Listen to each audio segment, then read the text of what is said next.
Komposisi Fluorescent Whitening Agents, FWAS, dalam pembuatan kertas, terjemahan bahasa Indonesia teknik.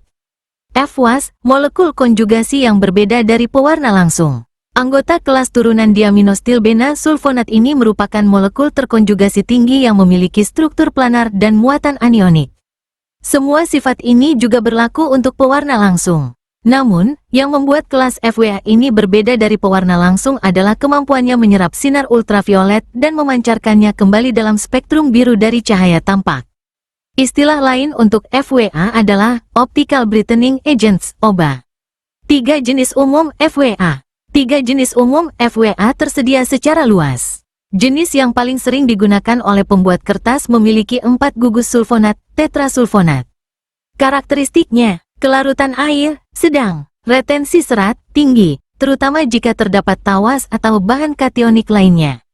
FWA heksasulfonat memiliki retensi yang lebih rendah saat ditambahkan di wet end, ujung basah, proses pembuatan kertas, tetapi mereka dapat memberikan efisiensi optik yang lebih tinggi saat digunakan di size press, pengeleman, karena lebih sedikit ikatan antar molekul dalam lapisan kanji kering.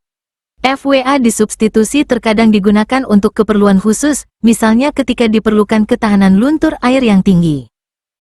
Fungsi Fluorescent Whitening Agents, FWAS, dalam pembuatan kertas, terjemahan bahasa Indonesia teknik. Meningkatkan kecerahan kertas dengan menyerap sinar ultraviolet. Fluorescent Whitening Agents, FWAS, berfungsi meningkatkan penampilan putih pada kertas. Mekanisme kerjanya yaitu menyerap sinar ultraviolet yang tidak kasat mata dan kemudian memancarkannya kembali dalam spektrum biru pada cahaya tampak. Strategi ini dapat mengkompensasi warna kuning pada banyak jenis pul yang telah melewati proses bleaching tingkat moderat. Dengan kata lain, FWA membantu kertas terlihat lebih putih dengan cara menyerap sinar ultraviolet yang biasanya tidak terlihat dan mengubahnya menjadi cahaya biru yang terlihat.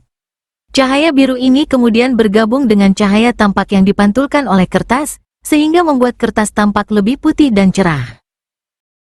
Strategi penggunaan Fluorescent Whitening Agents, FWAS, dalam pembuatan kertas, terjemahan bahasa Indonesia teknik. Faktor penting dalam penggunaan FWA. Ada beberapa faktor penting yang perlu dipertimbangkan saat menggunakan FWA, yaitu A. Retensi, kemampuan serat kertas untuk menahan FWA. B.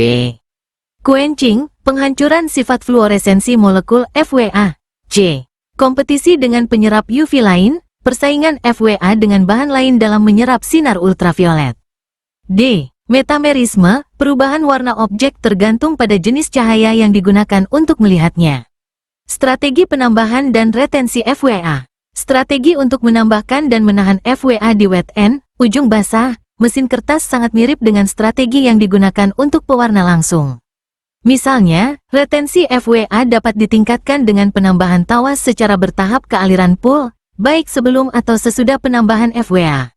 Perbedaan penting dengan pewarna langsung. Namun, ada perbedaan penting dengan pewarna langsung. Polielektrolit kationik bermuatan tinggi dapat dengan mudah menghancurkan karakter fluoresensi molekul FWA.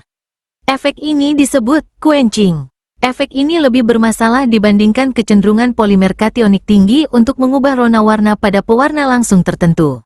Kompetisi dengan penyerap UV lain. Lignin dan titanium dioksid adalah penyerap kuat sinar ultraviolet. Oleh karena itu, penambahan FWA secara internal ke pul hasil jadi tinggi atau pul yang mengandung TiO2 kemungkinan tidak efektif. Ini adalah salah satu alasan mengapa produsen kertas biasanya menambahkan semua atau sebagian besar FWA di size press. Hal ini dikarenakan cahaya terlebih dahulu akan mengenai material yang lebih dekat ke permukaan kertas, dan inilah tempat sebagian besar formulasi size press berada. Metamerisme. Metamerisme mengacu pada fenomena di mana dua objek mungkin tampak memiliki warna yang identik saat dilihat di bawah jenis pencahayaan tertentu, tetapi objek yang sama mungkin tidak cocok di bawah pencahayaan yang berbeda. Ini adalah kejadian yang sangat umum pada sampel yang mengandung aktivitas Fluorescent Whitening Agents, FWAS, dengan tingkat yang berbeda.